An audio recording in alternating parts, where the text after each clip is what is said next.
Hello, students. A very good evening to all of you. I'm your host Anshuma and your English faculty. I welcome you all to Exam B that makes you learn 50% faster. So, students, आज के session में हम लोग करेंगे filler based questions. तो filler based questions ये रहेंगे और पैटर्न रहेगा सिंगल फिलर्स, जो आपका एक कॉमन पैटर्न होता है.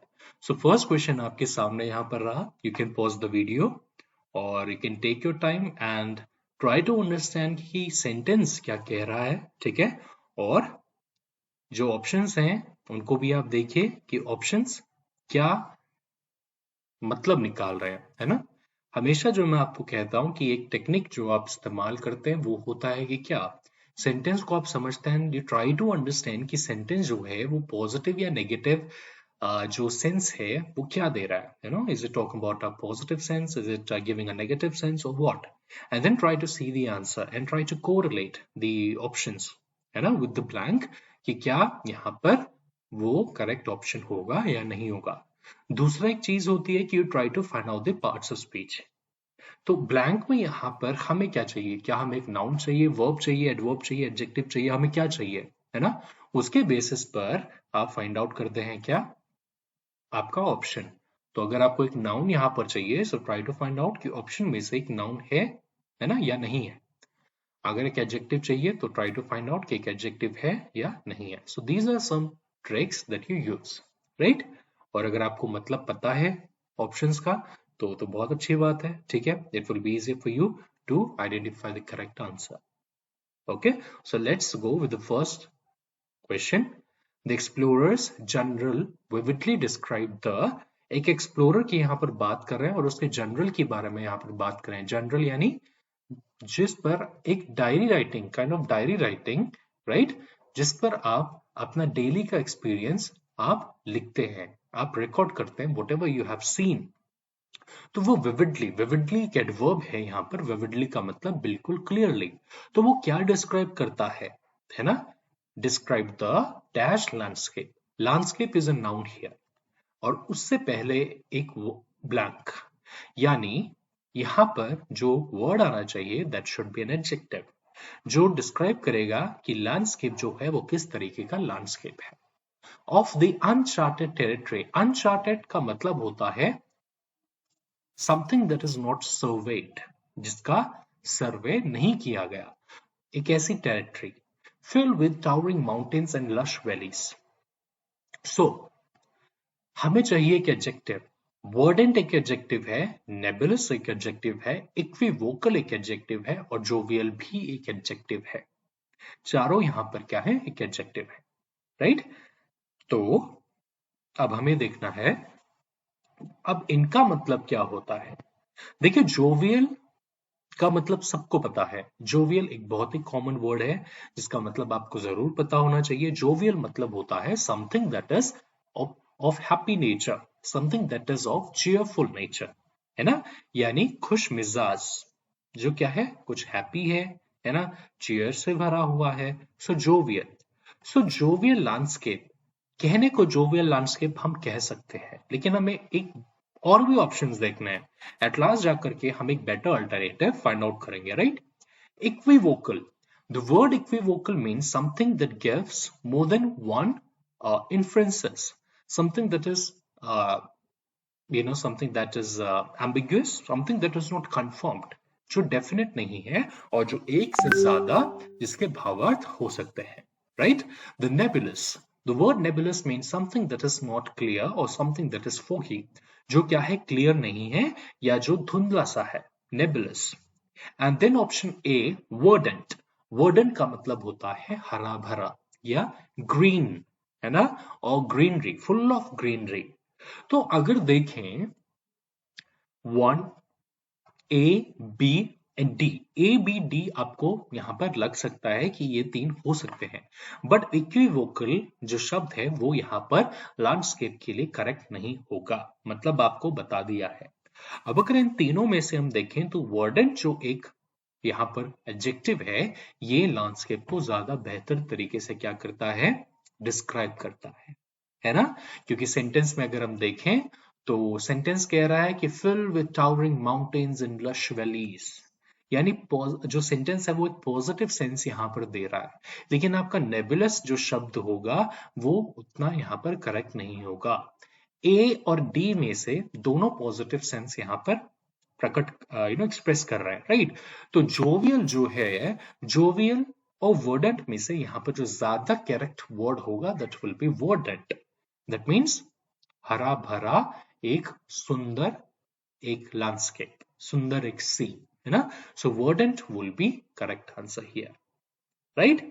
ओके, चलिए नेक्स्ट क्वेश्चन हम लोग देखेंगे। Again you can pause the video and you can try to understand what the sentence says here and then look at the options and try to find out the correct option. Okay, so the team's remarkable coordination and strategy were the key factors that led them to emerge victorious in the dash basketball tournament. अभी यहाँ पर देखेंगे तो basketball tournament को यहाँ पर explain करने के लिए या डिफाइन करने के लिए, क्वालिफाई करने के लिए हमें जरूरत है अगेन एक एडजेक्टिव की। सो ऑप्शंस में से हमारे पास है क्विसोटिक। क्विसोटिक का मतलब होता है समथिंग दैट इज इमेजरी और something that is something that is idealistic in nature, जो रियल में एक्चुअली एग्जिस्ट नहीं करता है, जो एकदम आइडियल है ना। आइडियल का मतलब है कि जैसा हम सोचते हैं पूर्ण रूप से उसी रूप में, है ना, लेकिन ऐसी चीज कुछ एग्जिस्ट नहीं होती है। फॉर एग्जाम्पल फिजिक्स में जब आप लोग बच्चों ने फिजिक्स पढ़े होंगे, आप सभी लोग, तो आप सभी ने फिजिक्स में पढ़ा होगा आइडियल मशीन। तो वो आइडियल मशीन होती क्या है बेसिकली, है ना, यानी जैसा आप सोचते हैं। For example 100% input is equals to 100% output, लेकिन ऐसा होता नहीं है। क्यों? क्योंकि फ्रिक्शन की वजह से आपका कुछ एनर्जी लूज हो जाता है ना। तो हम कहते हैं कि आइडियल मशीन एक्चुअली एग्जिस्ट नहीं करती। तो आइडियल मशीन का मतलब है क्या? जो चीज एग्जिस्ट नहीं करती, जो आपकी इमेजिनेशन में है बेसिकली। सो क्विसोटिक का मतलब भी सेम है, something that is ideal, something that is not real, something that is unrealistic, right. So quixotic basketball tournament यहां पर कहना गलत होगा। अर्जुस का मतलब होता है something that is very difficult and hence it takes a lot of effort to do, है ना। एक ऐसी चीज जो बहुत मुश्किल है और इसीलिए उसे करना बहुत बहुत ज्यादा उसमें मेहनत लगती है, राइट। लेकिन अभी से देखते हैं, अर्जुस बास्केटबॉल टूर्नामेंट हो सकता है, लेकिन अभी फिलहाल हम इसे के लिए रहने देते हैं। आपको क्या करना है, you have to analyze all the options that have been given. See आपका ऑप्शन है प्रेस्टिजियस। प्रेस्टिजियस यानी जो बहुत ज्यादा माना है, जिसकी बहुत रिस्पेक्ट है ना, जिसका बहुत आदर है। तो प्रेस्टिजियस बास्केटबॉल टूर्नामेंट भी यहां पर हो सकता है।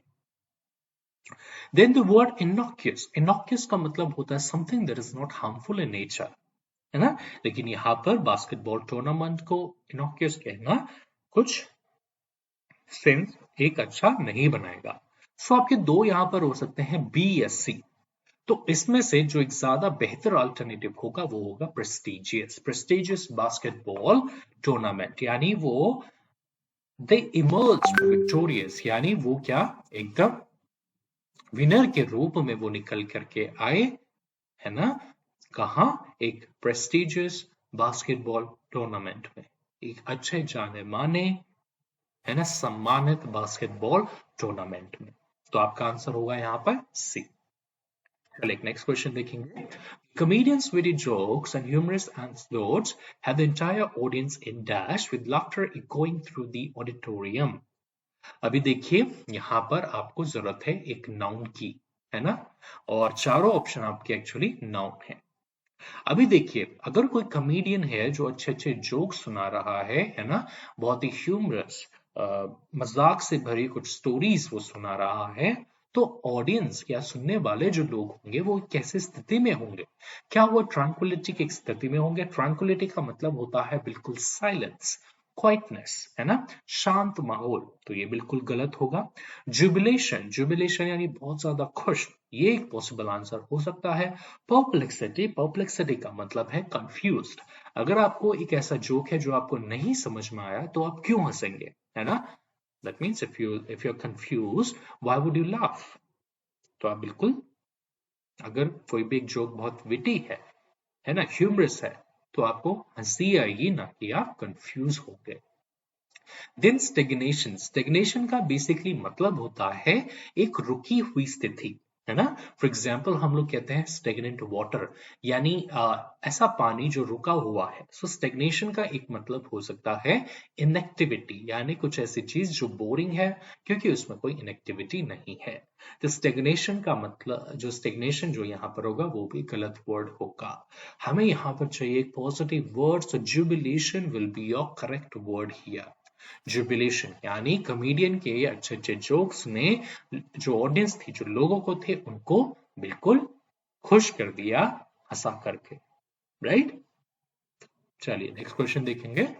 Novel's intricate plot twist kept readers guessing as the author skillfully wove together a dash narrative that kept them engaged till the last page. जो नोवेल का एक इंट्रिकेट प्लॉट था, इंट्रिकेट प्लॉट का मतलब कंफ्यूजिंग प्लॉट, है ना।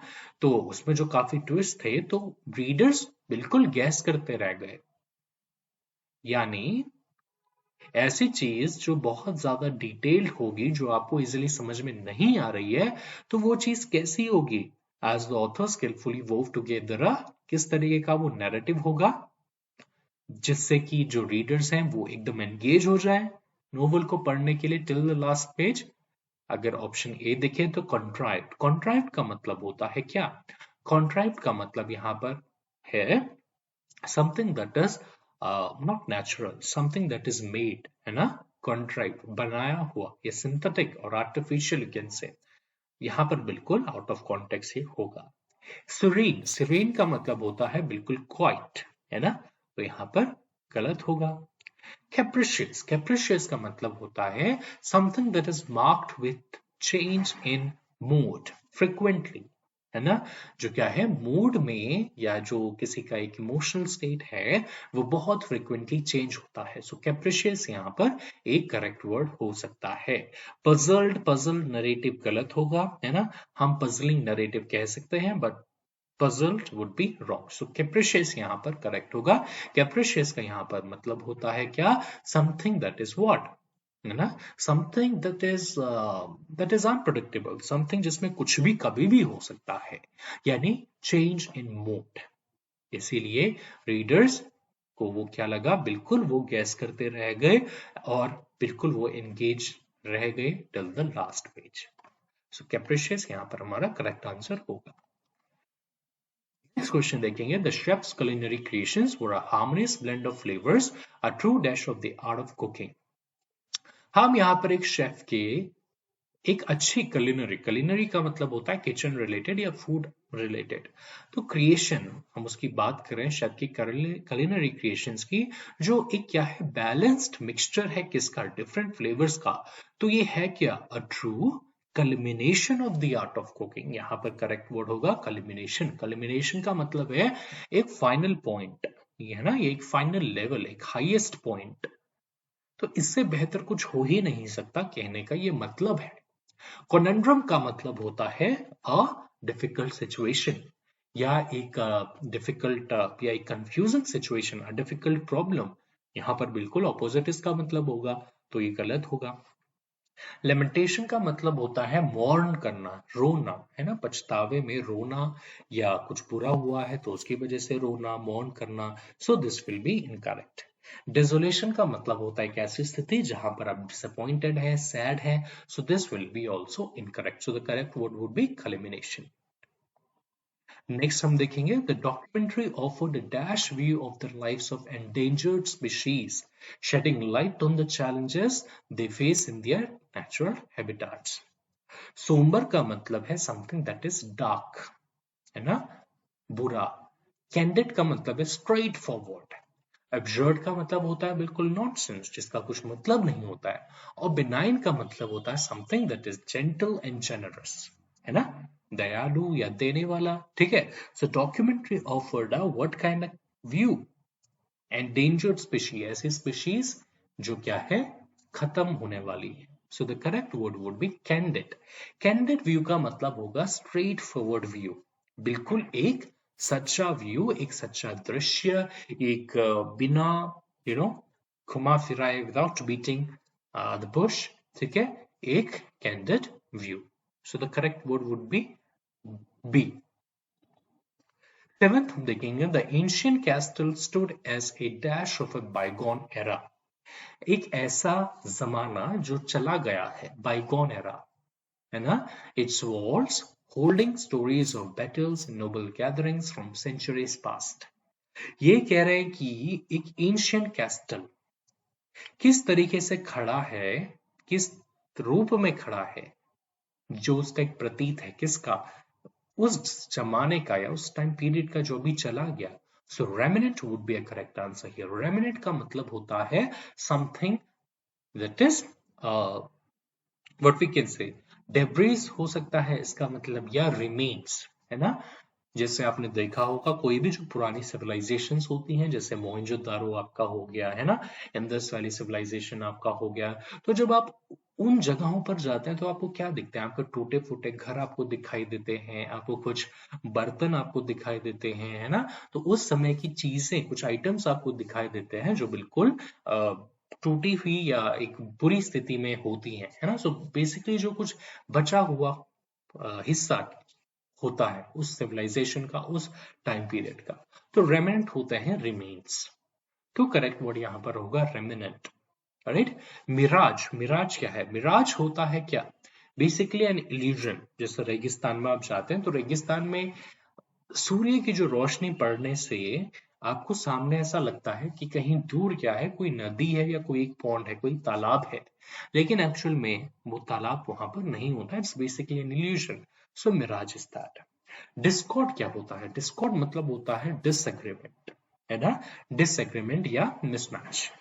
Composer मतलब है एक बैलेंस्ड और एक calm state. So the correct word would be remnant here. Next question हम लोग देखेंगे the diplomat speech was a heartfelt plea for dash among nations emphasizing the importance of dialogue over conflict. एक अगर diplomat speech दे रहा है जो उसके बिल्कुल दिल से आई हुई क्या है, एक रिक्वेस्ट है नेशंस के लिए, तो वो किस चीज के लिए होगी, जहां पर वो क्या एम्फोसाइज कर रहा है, डायलॉग एम्फोसाइज कर रहा है कॉन्फ्लिक्ट के ऊपर कि हाँ आप बात कीजिए, सभी नेशंस बात करने चाहिए कि कॉन्फ्लिक्ट यानी जो लड़ाइयां होती हैं उनको हम कैसे रोकें। तो अगर यहाँ पे देखें तो आपको एक ऐसा वर्ड चाहिए जो कुछ पॉजिटिविटी एक्सप्रेस करे। सो the correct word would be camaraderie here. The meaning of the word camaraderie is cooperation, है ना, cooperation, coming together, right, coming together and make to come to make a cause to something, और एक साथ काम करना cooperate करके, है ना, फ्रेंडली मैनर में। So that is camaraderie here. तो बोल रहा है कि नेशंस क्या करें आपस में, they should get along nicely, right, and they should be friends rather than fighting over various issues among one another. Animosity यहाँ पर बिल्कुल एक गलत वर्ड होगा, एक ऑपोजिट वर्ड होगा जिसका मतलब होता है हॉस्टिलिटी, राइट। एब्डिकेशन का मतलब होता है टू लूज वंस पावर और पोजिशन, जो बिल्कुल यहाँ पर कॉन्टेक्स्ट से मैच नहीं करता। एंड डिस्कॉर्ड अगेन आपको पिछले वाले क्वेश्चन में भी समझाया, जिसका मतलब होता है disagreement. So here correct answer would be camaraderie. Okay, next question हम लोग देखेंगे the orchestra's performance was a breathtaking dash of musical talent. Orchestra यानी जो एक ग्रुप होता है जो वेरियस म्यूजिकल इंस्ट्रूमेंट्स बना करके बजा करके परफॉर्मेंस देता है ना। सो ऑर्केस्ट्रा का जो परफॉर्मेंस था वो बिल्कुल ब्रेथ टेकिंग, ब्रेथ टेकिंग एक एक्सप्रेशन है किसके लिए, यानी something that is very good, something that is very shocking, not necessarily good but something that is shocking. So वो परफॉर्मेंस कैसा था, क्या एक ब्रेथ टेकिंग था म्यूजिकल टैलेंट का। सो कन्वर्जेंस यहाँ पर एक करेक्ट वर्ड होगा। कन्वर्जेंस का बेसिकली मतलब है मिक्सचर, साथ में आकर के जो कुछ बनाता है ना। सो यहाँ पर डिफरेंट म्यूजिकल टैलेंट, डिफरेंट, कोई वॉयलिन बजा रहा होगा, कोई गिटार बजा रहा होगा, कोई कुछ बजा रहा होगा ना, तो वो एक मिक्सचर साथ में आकर के, है ना, वो एक क्या था, एक ब्रेथ टेकिंग कन्वर्जेंस था डिफरेंट म्यूजिकल टैलेंट का। नेक्स्ट हम देखेंगे the correct word is, okay, so the correct word is convergence here. बाकी के ऑप्शंस हम देखेंगे। First word is cacophony. Cacophony का मतलब होता है डिस्कॉर्डेंट म्यूजिक, है ना, एक ऐसा म्यूजिक जो क्या है, मिसमैच जिसमें होता है, जिसमें कोई भी सीमलेस या एक स्मूथ फ्लो नहीं रहता है। तो कैकोफनी आप यूज कर सकते हैं ऐसे भी चीजों के लिए जो क्या है डिसएग्री करती हैं एक दूसरे से या जिसमें डिसएग्रीमेंट है। नेक्स्ट हम देखेंगे divergence. Divergence is the opposite to convergence. Divergence basically मतलब है स्प्रेड होना, डाइवर्ट है ना, एक डाइवर्ट भी आपने शब्द सुना होगा। देन मेलनकली, मेलनकली एक ऐसी स्टेट होती है which is of extreme sadness, right. So correct word is here convergence. Okay, last question हम लोग देख लेते हैं। The researchers ground breaking discovery marked the dash of a new era. एक ऐसी discovery, ground breaking discovery, ground breaking को अगर हिंदी में ट्रांसलेट करें तो जमीन फाड़ देने वाली डिस्कवरी है ना। तो ग्राउंड ब्रेकिंग डिस्कवरी का बेसिकली मतलब होता है न्यू डिस्कवरी। तो ये जो यहाँ पर ग्राउंड ब्रेकिंग डिस्कवरी है ये किस रूप में उभर के आई है, एक न्यू एरा के किस रूप में ये उभर के आई है। Culmination, obscurity, surrender, estrangement. So culmination यहाँ पर एक करेक्ट वर्ड होगा। कल्मिनेशन बेसिकली मतलब है हाईएस्ट पॉइंट और फाइनल पॉइंट। तो बेसिकली उस नए एरा के, उस नए जमाने का, उस नई टाइम पीरियड का एक बेहतर रूप, एक बेहतर टाइम पीरियड के फॉर्म में निकल करके वो डिस्कवरी यहाँ पर आई है ना। ऑब्सक्योरिटी का मतलब होगा क्या? ऑब्सक्योरिटी मतलब होता है समथिंग, एक ऐसी स्टेट जहां पर जो चीज है वो बहुत स्ट्रेंज है ना। ऑब्सक्योरिटी, ऑब्सक्योर एक एडजेक्टिव है जिसका मतलब होता है something that is strange, something that is unknown. Surrender, surrender basically मतलब क्या है? सबमिट होना है ना, या सबमिट करना।